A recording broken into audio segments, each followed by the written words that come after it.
started. Hello, everyone, and thank you for joining us for the 30th event in our Journey of Healing training series. Today, we will conduct the trauma-informed care training with facilitators from the University of New Mexico. My name is Aaliyah Smith, and I am the project coordinator with the Research and Public Health Division at NACUI. Joining me from the NACUI team is Rachel Deo, our communications associate, and Amaya Fellows, which is our NACUI intern. We are honored to have you all here today. We kindly ask that you place your name, organization, tribal affiliation, and title into the chat box. In addition, we welcome any feedback that you would like to provide about our webinar experience in our survey, which is posted in the chat box, which will be posted in the chat box.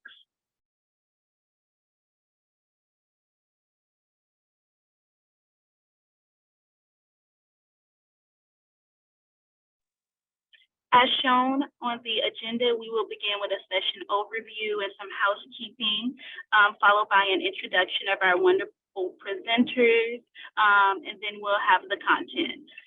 We will end our session with a Q&A and adjourn promptly at 3:30 p.m.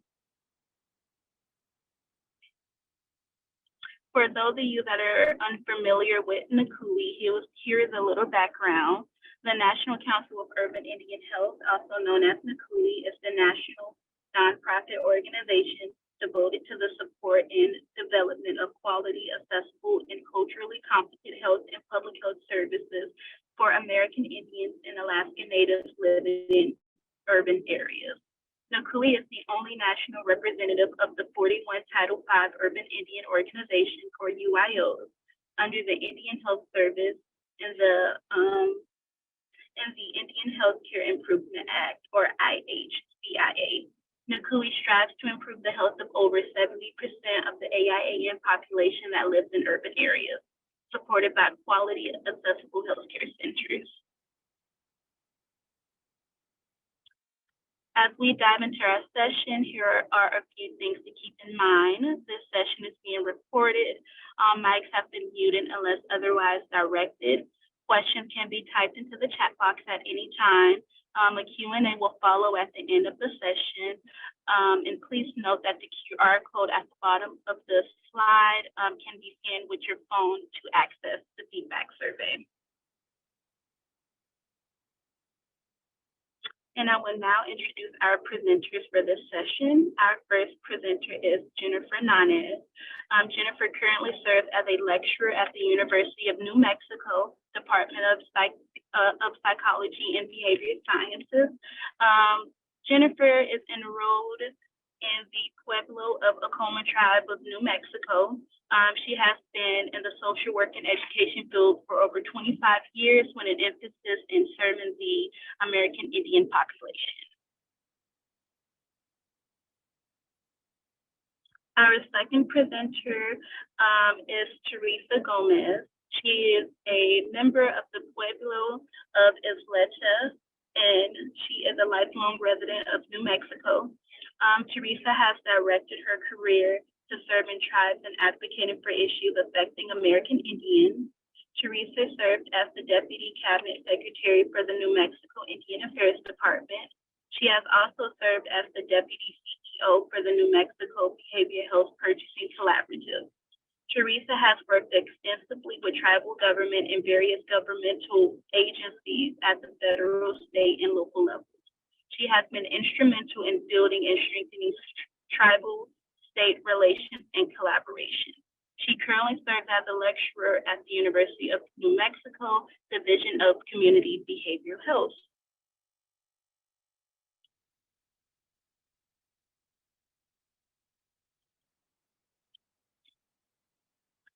And I will now pass it over to our wonderful presenters. Thank you, everyone.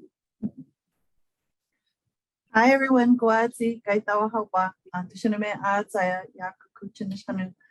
Hello, everybody. My name is Jennifer Nanez. I'm from the Pueblo of Acoma here in New Mexico. I'm coming to you from Albuquerque, and I am happy to be with you today. Teresa? Yes, good afternoon, everyone. Teresa Gomez. I am from the Pueblo of Isleta and also coming to you from Albuquerque at the University of New Mexico in the Department of Psychiatry and Behavioral Sciences, where Division of Community Behavioral Health, where Jennifer and I do a lot of work together. So we're thrilled to be here today to talk to you about linking historical trauma to trauma-informed care, and then wrapping up our conversation with cultural safety. So we can go ahead and get started.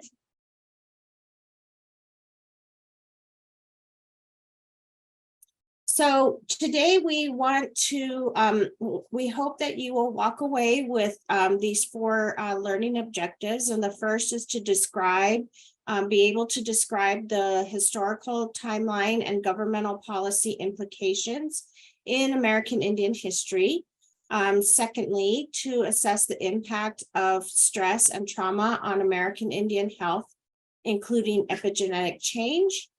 And then describe the tenets of trauma-informed care and link to healthcare needs for American Indian and Alaska Native populations. And then finally, to analyze trauma-informed care in the context of cultural safety.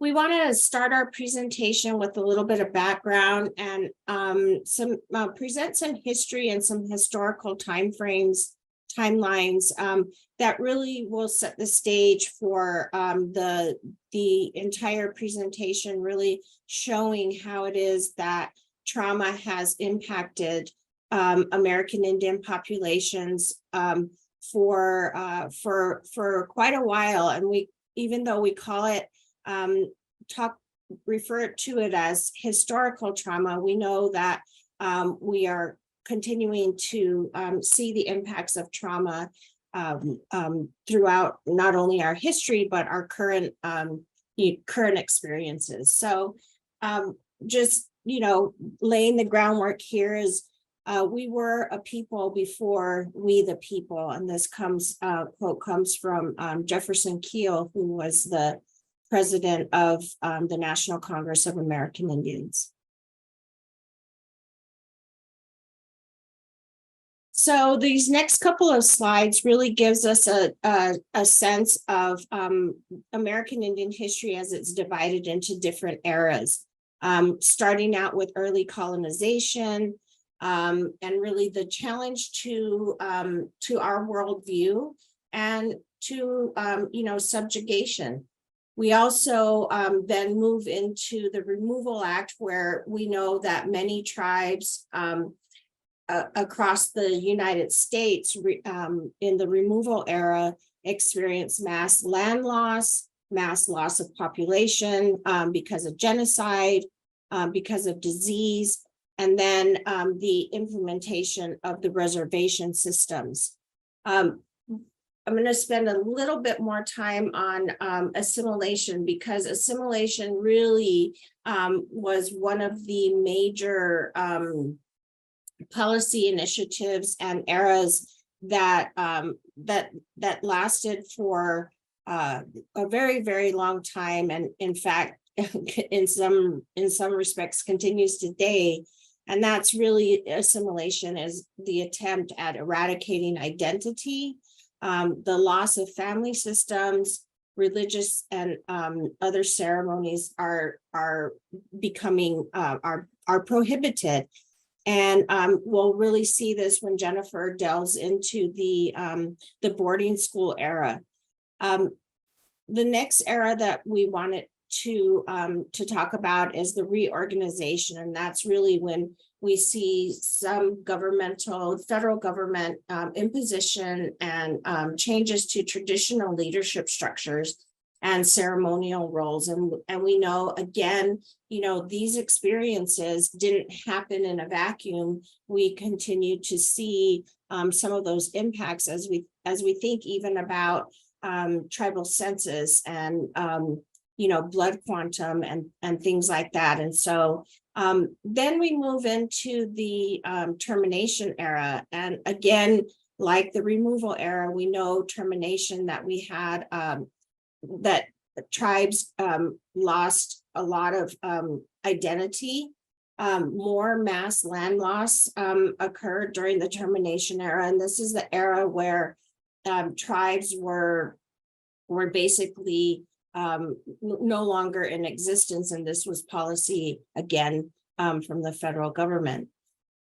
Then we move into the self-determination and the present era, but we still do see continued threats to sovereignty, environmental threats, disease burden, research abuses, racism, discrimination, and militarized responses to activism. We see that in the news all the time, and militarized responses to our exercising sovereignty. And this is this here depicts a map of what the United States United States look like pre-contact, and where we see so many tribes across the country that we that is no longer the case. In many respects, we're reserved to reservations, and definitely not have the extensive land that tribes had previously, prior to contact.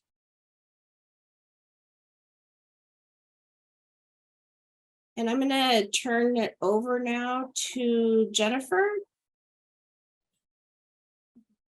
Thank you, Teresa.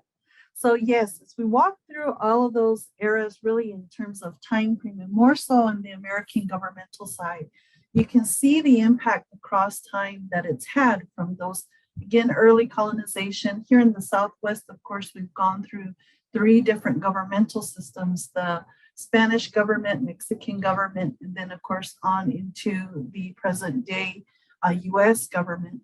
And when we think about US history and you see those kind of eras defined, it really does focus much more so on the US governmental policy towards the American Indian population. And so that's what we're going to talk a little bit about now as we move forward.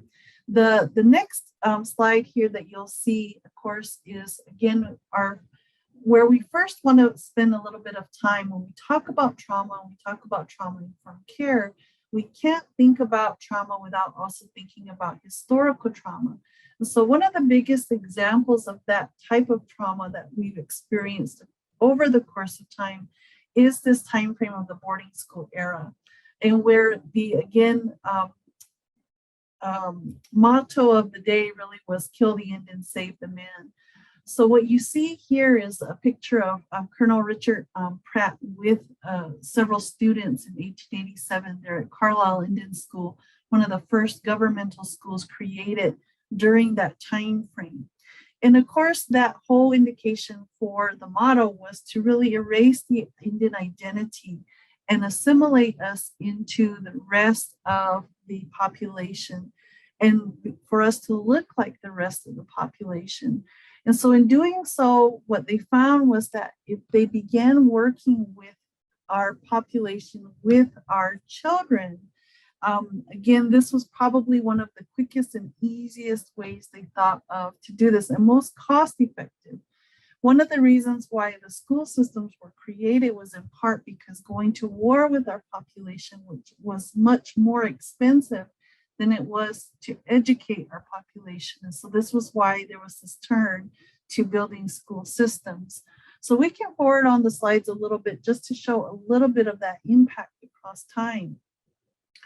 For us here in New Mexico, one of the first sets of children that were sent to this school in Carlisle were our Pueblo populations. And this is a picture of the first 10 Pueblo children that were taken to the school at that time frame. In 1880, we had 3 children who were removed from Zuni Pueblo, 4 from Zuni, 3 from Laguna, and 3 from San Felipe Pueblo. And these are pictures that were taken by a photographer by the name of John Choate, who again documented many of the children that were coming into the Carlisle school system. And you can find many of these items and photos from that time frame. there at the Carlisle Linden School site on dickinson.edu that has become a wonderful repository for, again, examining that time frame of Carlisle itself. If we fast forward to the next slide, you can see that these same children, after their time or a little bit during their time there at the Carlisle Linden School, that major change, of course, to their identity through dress, through hair, and of course, when we think about our populations, again, there at Carlisle during that time frame, multiple different populations from many different tribes, many different language groupings, all coming together and being forced to reside together. Even some tribes that may have actually had, again, divisive relationships being lumped together in these school systems across the nation, and Carlisle being one of the first few schools. So we see this example of our children being removed from our communities. And again, that early trauma for these children in terms of separation, that trauma to the family, again, that separation and breakage of the family during that time frame, and of course, the overall impact to our communities as a whole. We can probably fast forward a little bit here through these next few slides. When we first learned about looking back at the boarding school era, we know that the original boarding schools like Carlisle started with older young adults and older adolescents. And as you see those photos over time, what they realized is that those older adolescents and adults were returning back into their communities.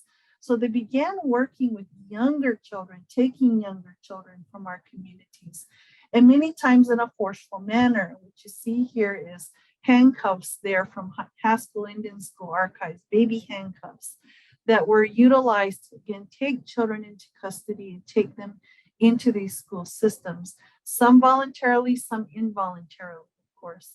We also know that trauma behaviors can also lead to acting out behaviors. And in the school systems at that time, not understanding those trauma responses were often seen as incorrigible behaviors. Not to mention, of course, that desire to return home, that runaway behavior, that we had our children who wanted to return back to our communities. So in many of those school systems, what we also found were that there were jails that were built on school grounds to hold those children in custody and or treat those children at that time frame for incorrigible behavior. But when we think about this in the present day, it was likely, again, that trauma response coming out at that time frame. Next slide. One of the issues too, of course, with this time frame and era is, of course, the mass loss of our children, not only through removal, but even through their passing due to disease, illness, homesickness, heartbreak. And we know that many of those children did not survive that time frame. Every Indian school out there likely had a cemetery on its grounds. And so this is an example from Sherman Indian School in California in Riverside of, again, an Indian school cemetery. And what you see in the following slide is, again, the Carlisle Indian School graveyard. Carlisle being established in 1879. And here, 6 years later, a multitude of children already passing and having to be buried on those grounds. So the children that were buried there, in many cases, came from multiple different tribal communities. And it's only now in the recent years that tribes are beginning to repatriate the remains of those children back to our communities. And again, raising that trauma up for us once more. We know also in more of the recent time frames too, that this has come into the greater US consciousness. While many of us come from, again, families who have gone through the boarding school era, of course, we've passed that down over time. This has not been something that's been well recognized in US history. And so with the Canada discovery and Kamloops really beginning to open up the doors nationally and internationally to the knowledge around this period of time of the boarding school or residential school systems, we begin to now get this into the broader consciousness of the US and Canadian governments and global governments really about its treatment of Indigenous people. And really that treatment was meant to, again, assimilate us, as you can see in this next picture here. It really brings home that time frame. These young women that you see in this picture are, again, Carlisle students, meaning that they are tribal students who came from different tribal communities. And they're speaking with other members of other tribal groups there. And you can see the stark difference, again, in the way they're dressed, the way they hold themselves, the way they even hold themselves away in the manner of speaking from those that they're talking with. That holding of the arm back, as you can see for the young woman on the far right, the eyes cast down for the woman in the middle. And that, again, stark difference was really what was meant for that period of time, to make us look like the dominant culture, act like the dominant culture, be assimilated into the dominant culture. And so this was the purpose and the intent of that boarding school era. And it's one of the most long-lasting impacts that we've had in our population and most far-reaching. So as an example, I always use myself. I'm a fourth generation boarding school alumni, not a descendant, not someone who had family back in the day. I went to boarding school. My mother went to boarding school. My grandfather and grandmother went to boarding school. My great-grandfather was one of the first Acoma children to be removed to Chilocco in Oklahoma. And so this is something that's very close to home. For many of us who have been through this system, we understand that the original intent of this was to assimilate our populations into the broader US population. We do know now, of course, that that has changed over time, and we're going to talk a little bit about those examples as we move forward. But again, the most far-reaching impact that we have seen in our communities. My youngest brother, who is now in his 30s or so, I won't out him in his whole age, but he was the first one in our immediate family to be raised fully at home. And the only reason that happened was because our school closed in 1998, St. Catherine's Indian School in Santa Fe. So again, far-reaching, long-lasting impact. So let's move down a little bit here through our slides. We're going to talk a little bit more about the impact.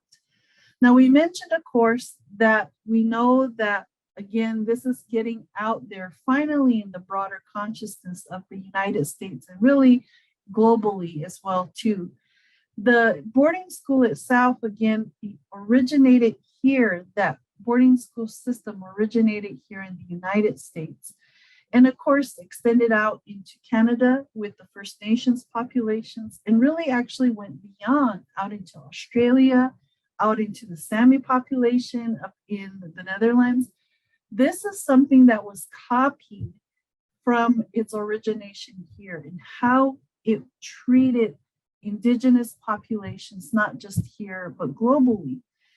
What's interesting, again, is that it's not well known. And so when the Canadian discovery happened, it finally brought that out. And so thankfully, our Department of Interior and Secretary Deb Haaland has initiated that investigation and report into the boarding school era and time frame to get a full accounting, we hope, of the number of schools that were created. Now, one of the key inquiries here is around the governmental school systems, but we also know that religious organizations jumped on board. More than 14 different denominations, such as the Catholic schools and otherwise, Catholic Church and otherwise, jumped on board too. So beyond the governmental schools that were documented in that report, we know that there's multiple more schools that were created by religious organizations that also, again, jumped on board with pulling in children in the same time frame. So let's move ahead a little bit here.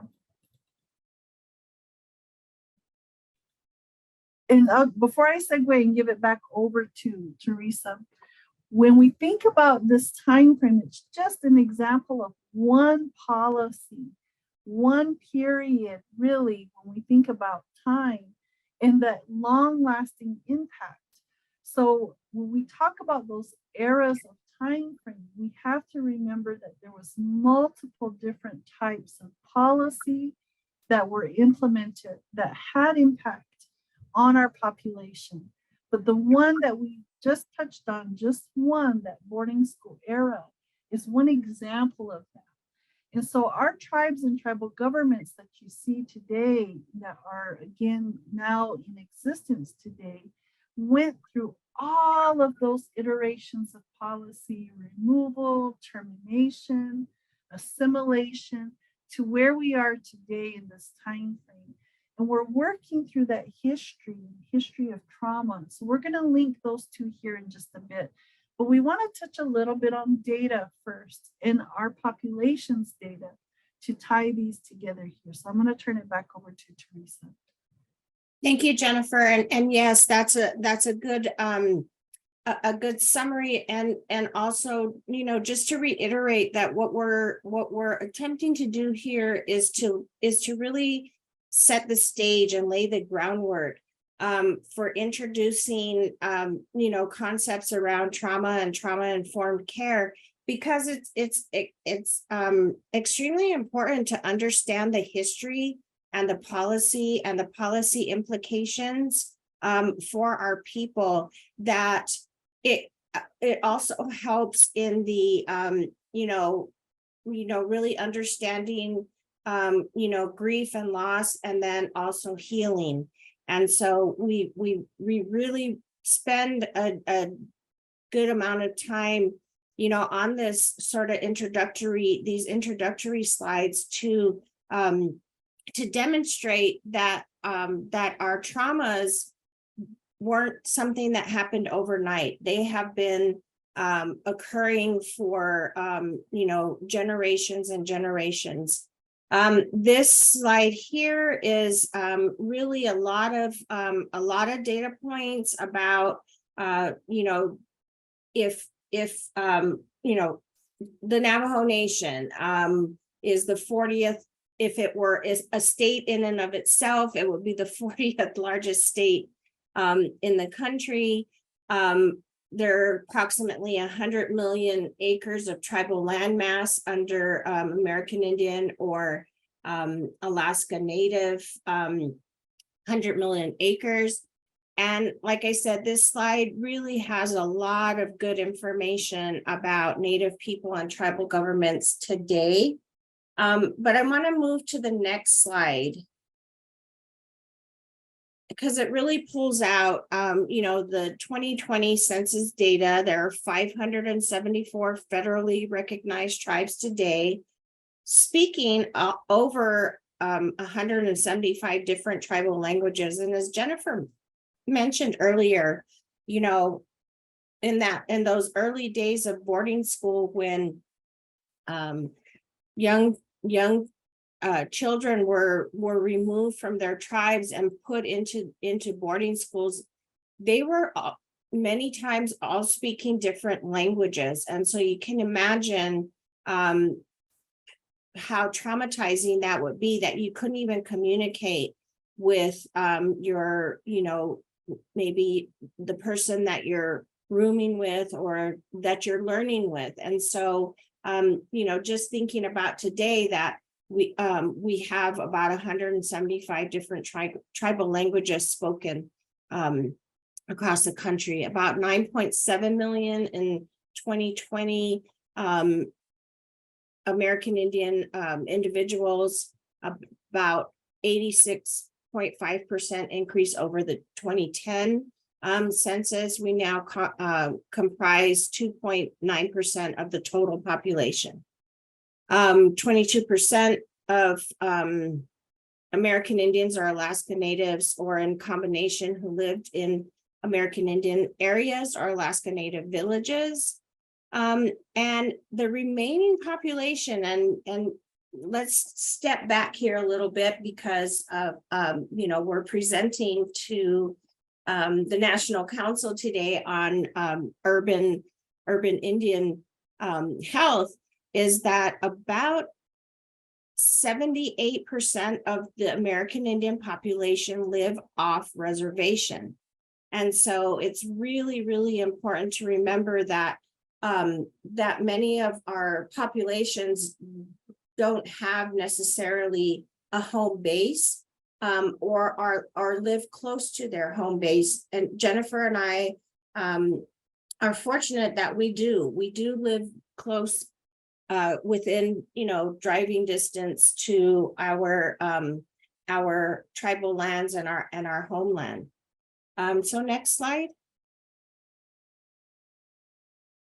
And again, the remainder of the presentation, we're going to really focus on the history that we just talked about, the impact that we just talked about, and all of those policies, and really trying to weave into the linking that historical trauma to trauma-informed practice and cultural safety.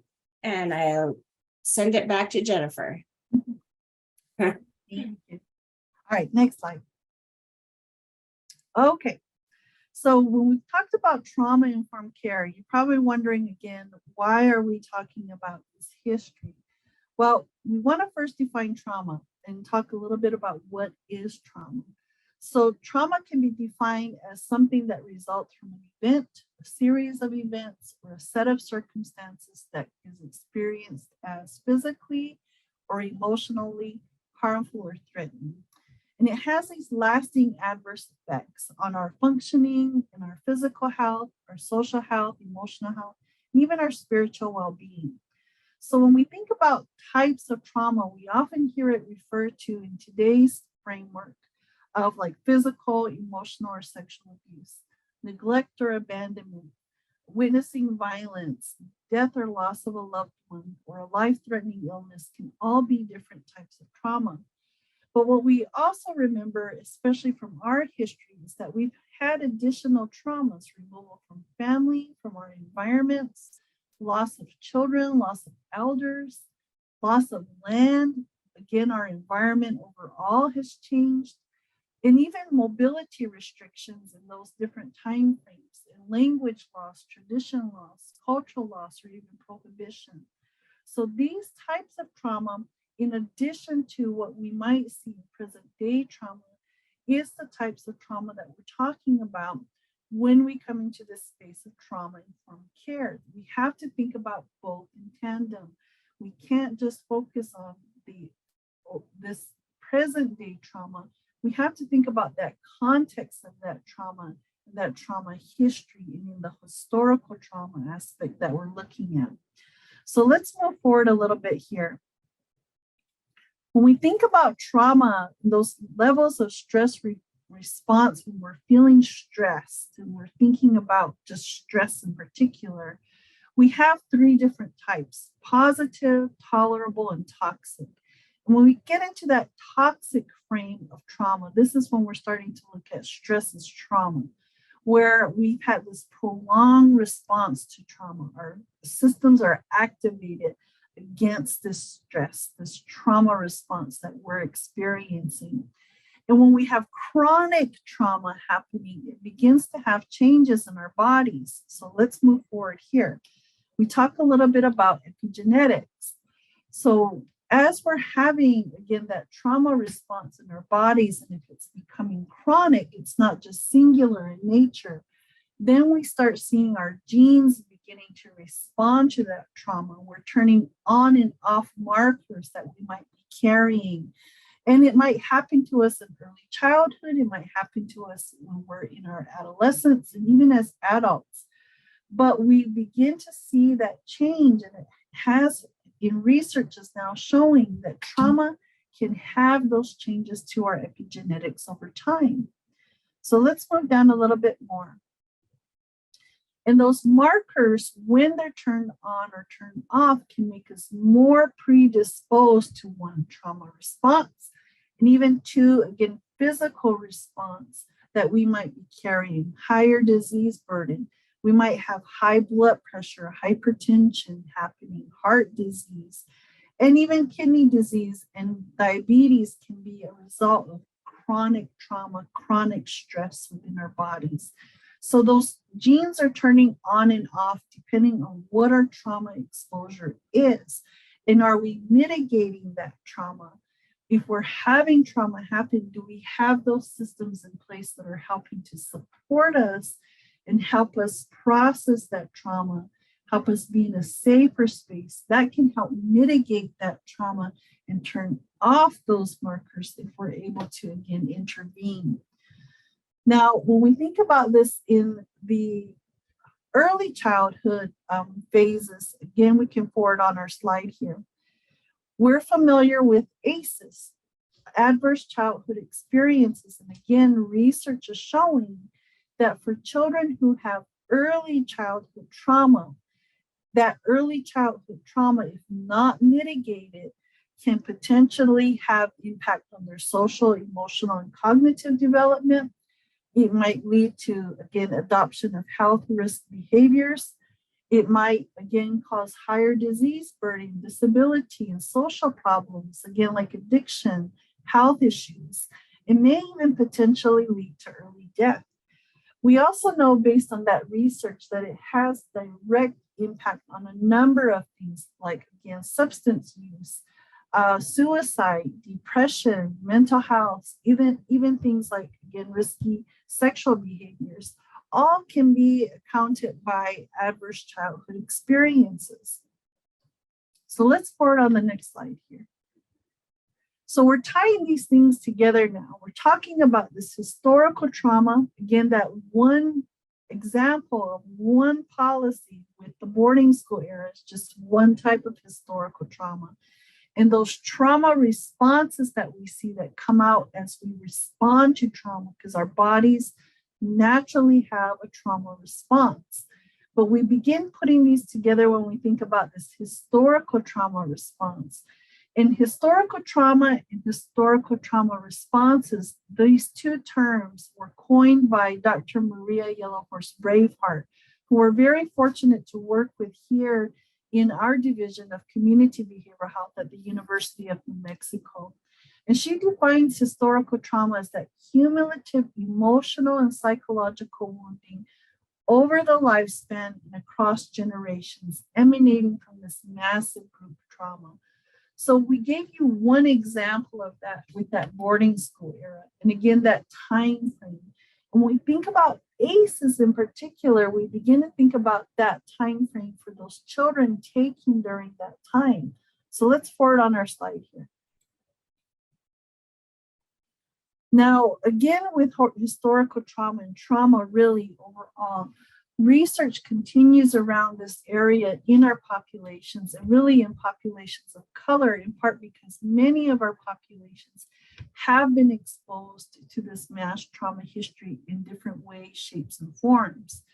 In historical trauma theory, as written by Sotero, provides a macro level framework for examining how this life course of our population, when it's exposed to trauma over a long term, can really help derail our population in some way.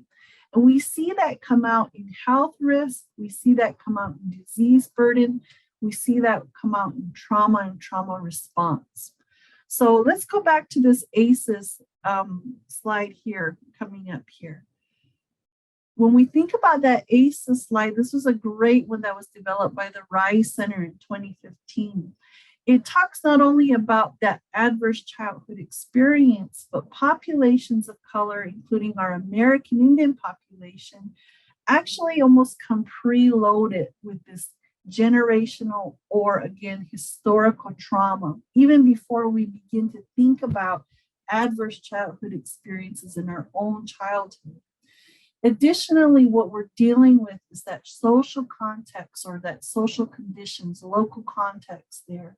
That could be things that we're, again, facing in our environment, like racism, discrimination, microaggressions, loss of our environment, environmental injustice, healthcare inequities. All of those components are then already there in place before we even think about or see us having, again, adverse childhood experiences in our early childhood. So we're coming preloaded with this, and we need to, again, look at how do we mitigate it going any further up the chain. The reason why we're tying these together in part because we're looking at this history and this trauma, we can forward here these next two slides really quickly, is that we're giving you one example. If you can forward on to the next slide, please. One example of, again, one type of trauma from one policy, one period of time frame. And so this is an example of that 1 year, one class photo from Carlisle student body in 1884. And we want to multiply that again, forward the slide here for a moment, by the sheer number of schools where this type of behavior took place again and again across the nation, just for our American Indian population. So that BIA report that came out notes a total of 431 identified governmental schools. We still don't know the full number of, again, those religiously run schools from all of the denominations that also jumped on board. A recent release by a Catholic organization that's working to document these are right around the 100 or so mark for the number of Catholic schools. I still think that's pretty low. But in this instance, again, we're adding that to that 431. So the data states that around this time frame, 83% of all of our children were going through this type of, again, experience across the nation. And when we think about epigenetics, so those children experiencing that adverse trauma, and those children then, again, as they're growing up, again, having to cope and deal with that trauma, have trauma response, it's likely that epigenetics are beginning to take effect as they grow and age. And these children became our grandparents, our parents, and for some of us, again, these were us in these later time frames when we were going through our own boarding school experiences. Now, it may have been different, but in some way, we're still facing that removal from our families. So we have to think about what is the impact on our communities and our bodies at this time. So Teresa's going to talk a little bit again about data on the healthcare end and even on the trauma end, what that looks like for us in the present day. Thank you, Jennifer. And we can move to the next slide. All right. So Jennifer touched on this. And again, this is just really to demonstrate, the impacts of trauma, those epigenetics, and the American Indian and Alaska Native health inequities. And this is in adults. On the left-hand picture here, and the rate at which American Indian adults are experiencing these health disparities. We know that disparities are well documented in Indigenous populations, and that Indigenous health post-colonization has been influenced by those histories of trauma, policy, and institutional betrayals, and that we've been talking about so far. We also see some high rates of inequities, health inequities in American Indian and Alaska Native children. And this is when compared to non-Hispanic white children, American Indian and Alaska Native children are more likely to suffer from, for example, infant mortality at 55% more likely to die as an infant. Looking at depression, 2 times as likely, a sudden unexpected infant death, and also 15% chance to experience sadness or hopelessness as a high at high numbers. And we also see, again, back to the adult slide, or the adult picture, the high rates of diabetes, which we are all familiar within our, unfortunately, within our communities, obesity, heart disease, tuberculosis, depression, liver cancer. Take a look at the liver cancer at 64%. Stomach cancer, and we see a lot of those, organs, critical organs that are in fact impacted and affected by these traumas. And we know again that all of these are well documented and can be tied directly to the experiences of trauma. And you can move to the next slide. I want to kind of bring it forward here because, again, we really do want to emphasize that even though we use the term historical trauma, we know that we are currently still have trauma in our everyday life. So Indigenous women are 10 times more likely to be killed than the average national murder rate. We know we hear a lot about missing and murdered Indigenous women, and those rates of murdered and missing Indigenous women are catastrophic, really, for our tribal communities, for our families. And we also wanted to talk about, when you look at the Centers for Disease Control, showing that Native Americans had the highest population adjusted rates of fatal encounters with law enforcement of any other minority group from 1995 to 2015. And some of the work that Jennifer and I do really focuses on suicide and suicide prevention, but we know that American Indian suicide rates have increased 139%. I'll say it again, 139% from 1999 to 2019, in a short period of time that American Indian suicide rates have increased by such a significant number. And it's just really, making those connections between all of our experiences historically and also currently. And just some more data on the next slide. Really looking at how COVID impacted our communities. And you can see there in the early days of COVID, starting around July 2020, but take a look at January 2021.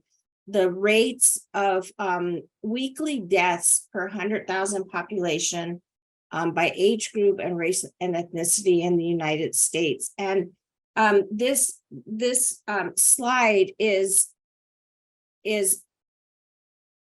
really a depiction of how severely impacted our tribal communities and tribal people were impacted by COVID. And we'll go into a little bit more detail about that. And I don't know, Jennifer, if you wanted to add anything to this slide.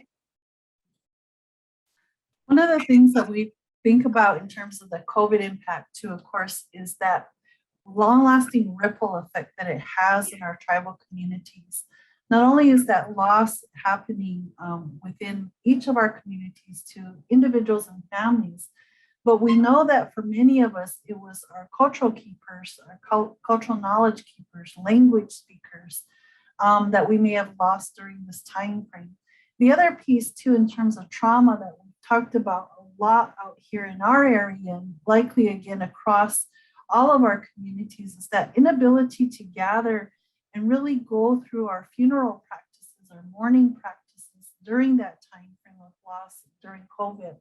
So that adds to that trauma that we're experiencing of not feeling like we've been able to, again, help our individuals pass in the way that they are supposed to in our cultural traditions. And so that's been, again, a really big area in terms of grief and mourning that we're still addressing in many of our communities out this way. But in terms of overall, again, losses, our population by and large across the US is very small. And so when we think about those rates of losses per 100,000, we were the hardest hit during that time frame in those early ages of COVID. So we're going to talk a little bit about this too when we get into this issue of equity. But we want to move forward a little bit faster here so we can get through our content and get back into this discussion of trauma-informed care. We can skip ahead here. Go ahead and fast forward this slide here.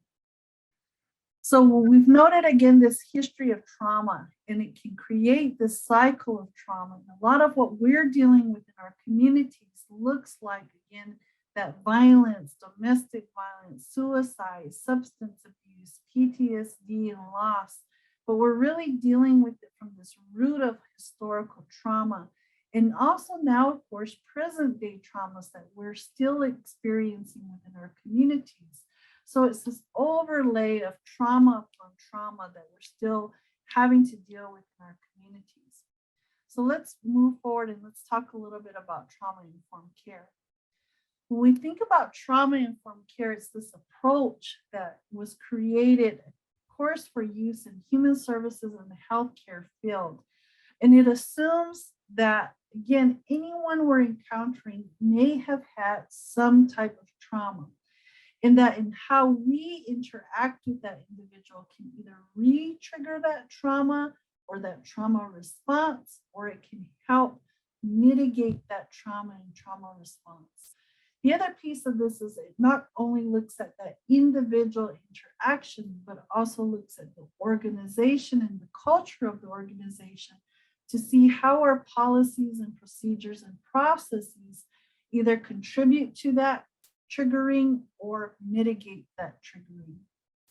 So let's touch briefly on what is those tenets or those principles of trauma-informed care. We can forward the slide. Those are, again, the 6 guiding principles that were created in developing this approach. One is safety, trustworthiness and transparency, peer support, having that lived experience and lived voice, again, being part of that trauma-informed approach, understanding how it informs us in creating our systems. Collaboration and mutuality. This is not just at the systemic level. This is looking at how we as providers collaborate with our patient population, with the individuals that we're serving who are coming into our service organizations, and make them part of their care. Empowerment, voice, and choice. And of course, again, that examination of culture, historical, and gender issues, making sure that we're aware of this context that people are coming in with. What is that history? What is that historical trauma that they could be carrying? What are cultural issues? What are, again, gender or sexual minority gender issues that we need to be aware of as well, too? So each of these are defined here in the following slide about what those principles mean. And you can take a look at those as we move forward here with the slide. Again, those definitions of each of those tenets, what safety means. How do we feel physically safe? Are we psychologically safe in this space? Do we feel welcomed in this space? Do all parts of my identity feel safe? Is that trustworthiness and transparency there? Do we know what's coming next in this process? Has it been well explained to me? Is every bit of what I'm walking through in my healthcare, health choices been thoroughly vetted with me? If I have questions, am I able to ask those questions? Is that transparency there if I have to file complaints or file an issue?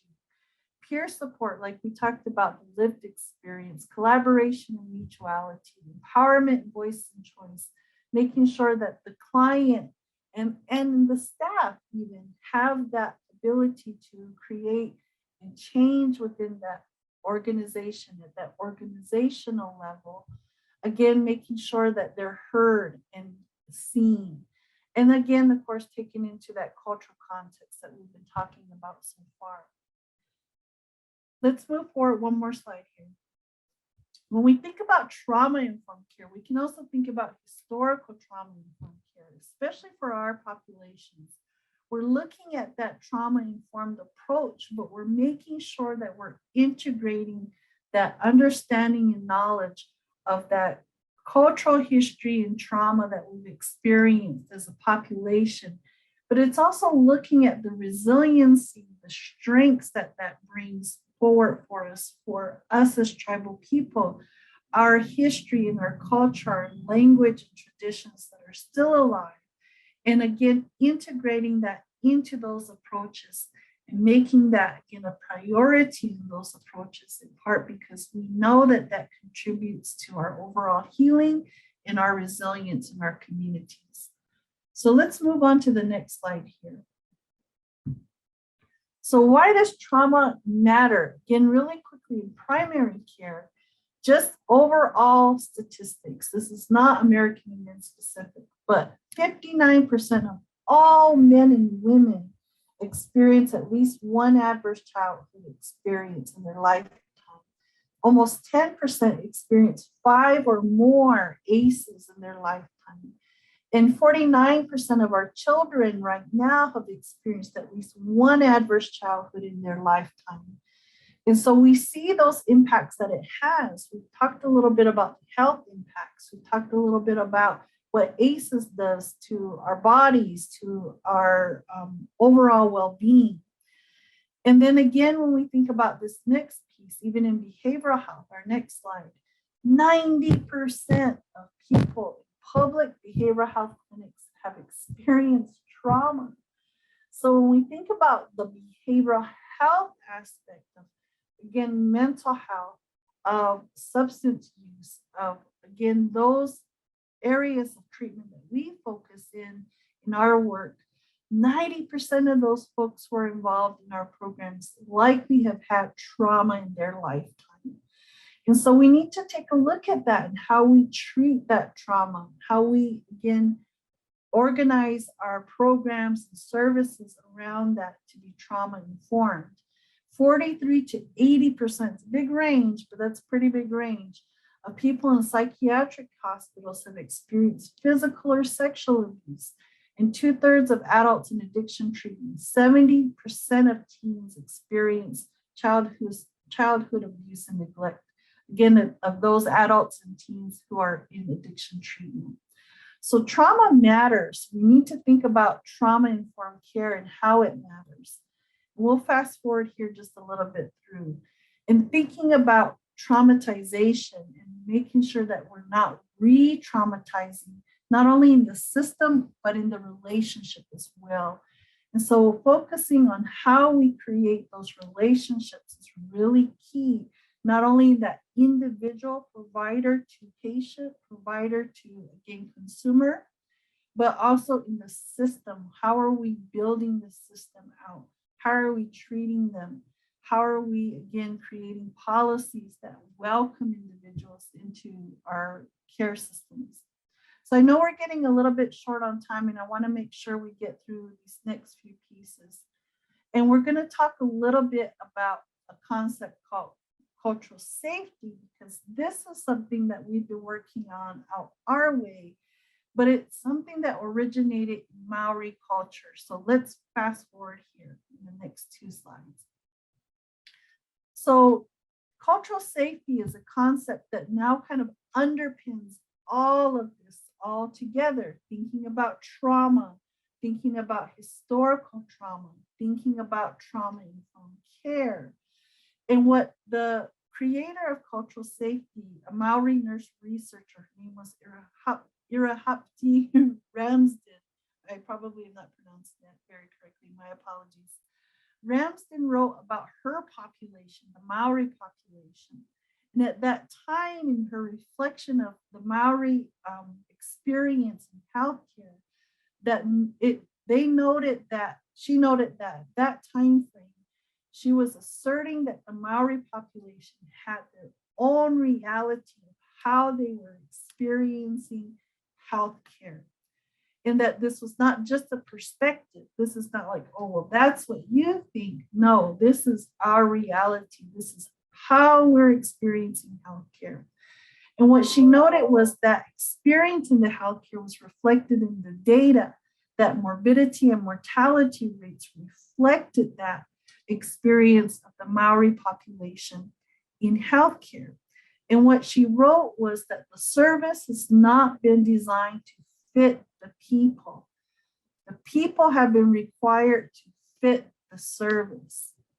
So does that sound like our healthcare systems now? We're being required to fit the service. And it's not necessarily always trauma informed. It's not always necessarily historically trauma informed. And so we need to, again, assert that we create these systems that take that into account. So we're going to talk about this a bit, just briefly, very briefly, around equity, because equity matters when we think about these components. Oh, and I have a hidden slide here, my apologies. So let's go ahead and touch on this really quickly. Teresa? Yes, we're gonna, again, we know we're short on time, so we're gonna fly through a couple of these slides because we really wanna wrap this up in a cohesive way. So we know and we understand that social determinants of health include all of these items here. Our surrounding, our neighborhoods, our environment, our social and community context, the quality of our healthcare, the quality of access to not only our education systems, but access to quality healthcare. And we know that all of these things, these issues and these areas impact the way that we get healthcare, the way or don't get healthcare. We think about some of the securities or insecurities, if you think about it in that context, that everything around us is really impacting our health and our health care. Next slide. Oh. So we're going to introduce the concept of, as Jennifer already did, the context of or the concept of cultural safety. You know, if you think about it in a laddered approach, you know, we know about cultural awareness and beginning to step towards an understanding that a difference exists.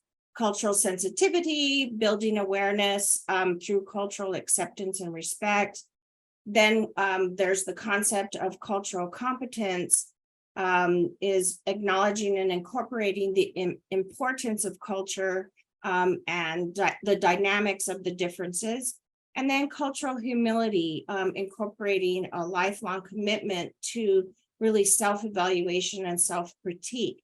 And then we get to this concept, as Jennifer described, in cultural safety. And that's really legitimizing and valuing cultural differences to ensure that no harm is caused, and ultimately links the understanding and actions within the structural policy and procedures. One point that I wanted to make is that as individuals working in the systems and as providers, also understanding our own traumas that we experience and how those might be impacting the care that we give, and also thinking about the systems that we even work in, and how that could either be contributing to or how to traumas, but also in trauma-informed care, how we can start making a difference in these structures when we have a better understanding of culture and cultural safety. And you can move to the next slide.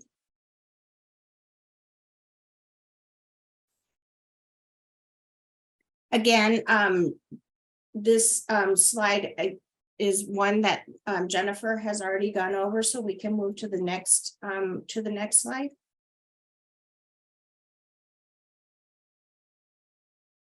Jennifer? So when we think about, again, cultural safety, one of the pieces of this and why it's become a big interest of ours in our way is it moves beyond that relationship of, again, just cultural humility and trauma-informed care. It's looking at how we define the safety of those receiving, and the safety is defined by those who are receiving the care. So that inclusion piece is really, again, important.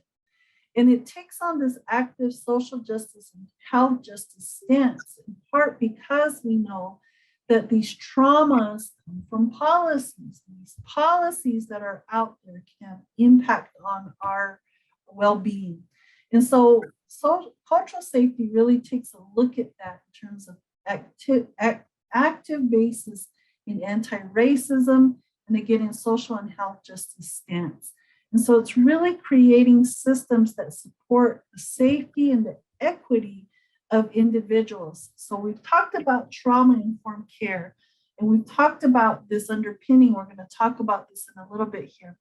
But we want to put it in this broader framework beyond just this relationship of how we create trauma-informed responses and think about how we're creating trauma-informed and culturally safe systems that fit our people. Again, we're looking to create systems that fit our people.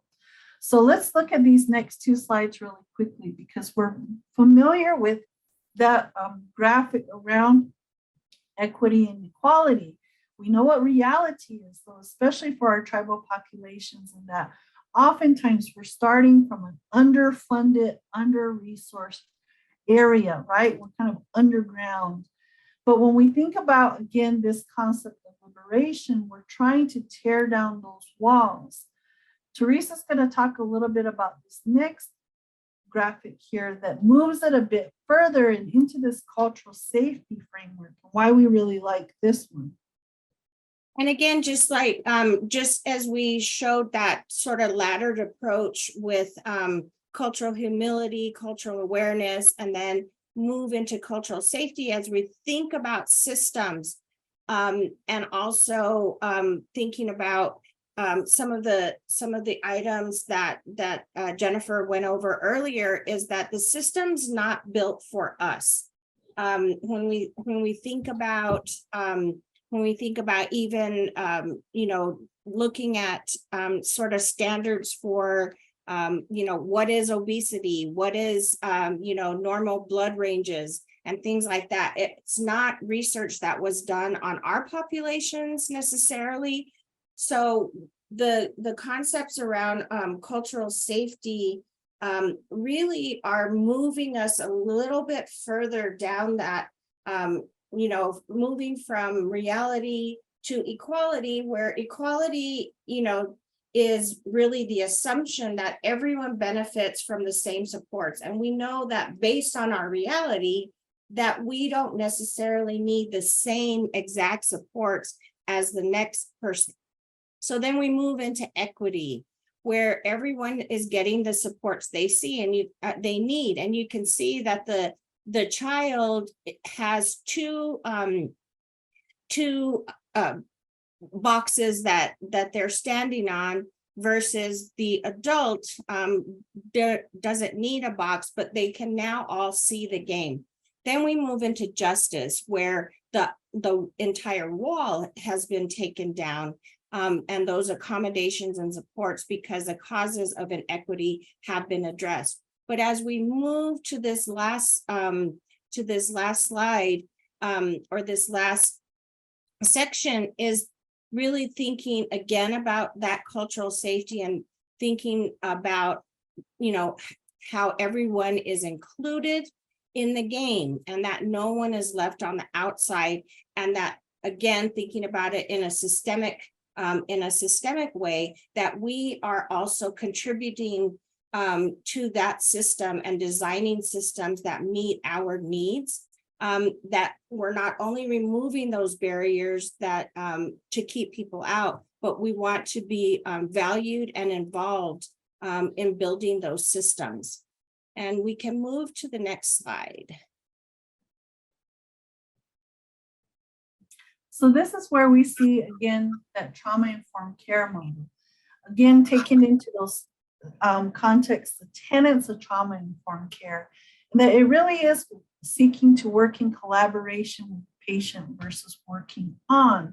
But if we click forward here, we start looking at how historical trauma-informed care also helps underpin that, looking at that context for the individual, what they've experienced, and not only as themselves as an individual, but for them as their population. What are they coming forward with?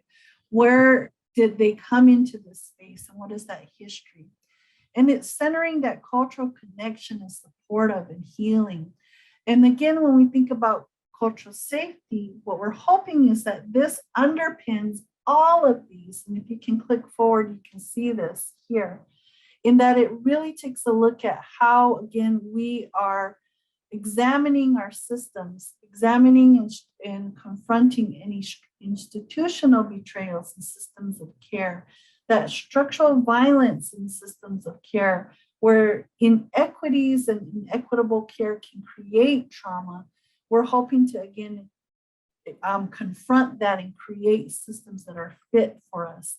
So we're looking at trauma-informed care, but we want to make sure that we're paying attention to that context and that history, and we're making it safe in that cultural safety component where we bring our whole history and whole identity forward into a system that fits our needs. So let's move forward here, because we want to bring this back into a more traditional framework here. This particular slide we borrowed with permission from the Leadership Institute from Santa Fe Indian School. And the Leadership Institute is an amazing organization that works locally with several of our pueblos and tribes here in New Mexico, out of the Santa Fe Indian School, a boarding school. And they work around areas of policy, development, again, in our tribal communities, with a focus on ensuring that we're looking at our traditions, culture, and our values as the basis for anything moving forward in terms of education, and now more so, and again, healthcare and behavioral health. And they frame it in this way, again, at looking at the gifts of the Creator, what our core cultural values are, and that alignment with our traditional calendars.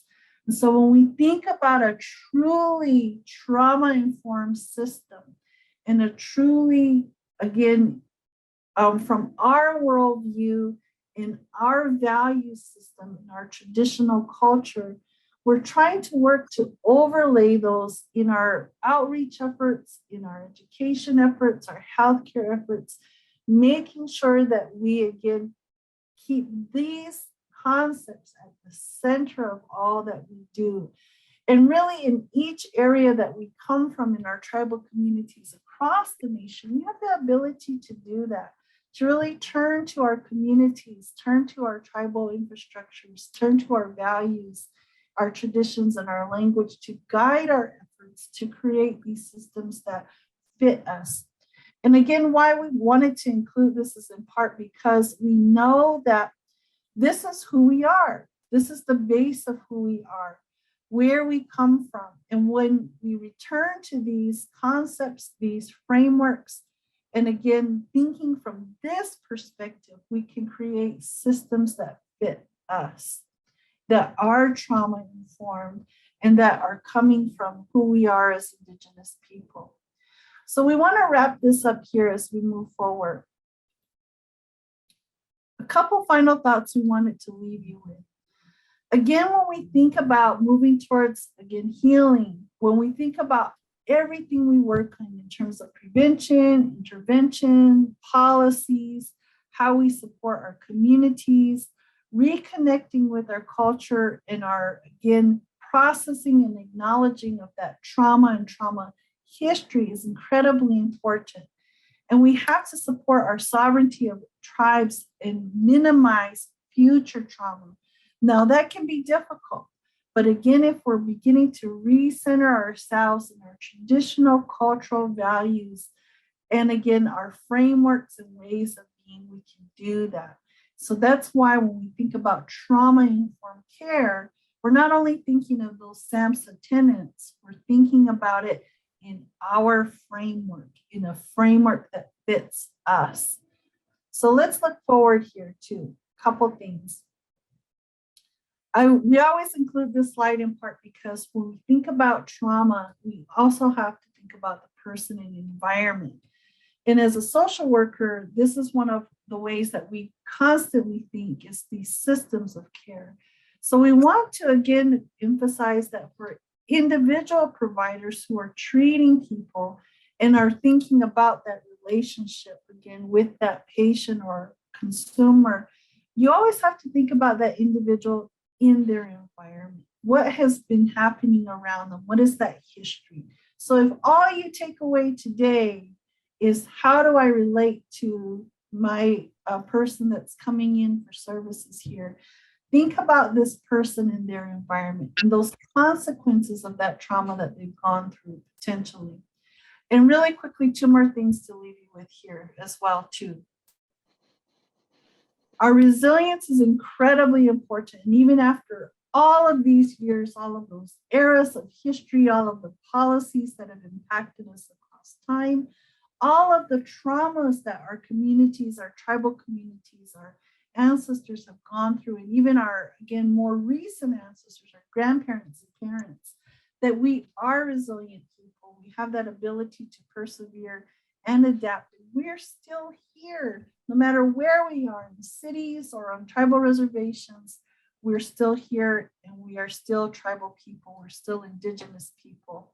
So let's leave one more thought here. And I love this one by Abigail Echo Hawk, who again runs one of the major organizations or has run Urban Indian Health Institute. And this quote sums it up wonderfully, that we are not a historically underserved population. Our history is one of ancestors who survived so we could thrive. I could thrive. My history didn't start with Western civilization. Remember, we were a people before we the people, like Jefferson Hill says. I'm colonially underserved. I am institutionally underserved, but I am historically resilient. And so bringing that forward into this trauma-informed care approach and culturally safe approach is what we need to build systems that fit us. And so our challenge is to, again, have you think about how can you contribute. So we'll put that up here as well too. So thank you for letting us be here. We know we ran long, lots of concepts and things that we're trying to tie together for you today. Lots of resources and references available for you, but we really appreciate the chance and the time to speak with you. And we hope if you have any questions that you feel free to ask while we're here. Thank you. Thank you very much for giving us this platform today to talk to you about our work. Thank you, Teresa and Jennifer. We appreciate all of your work in that wonderful presentation. The floor is now open for any questions or comments anyone may have about today's presentation. Please feel free to turn on your cameras and come off mute, or you can place your questions in the chat box. So the floor is yours. If you have any questions, feel free to chime in and ask.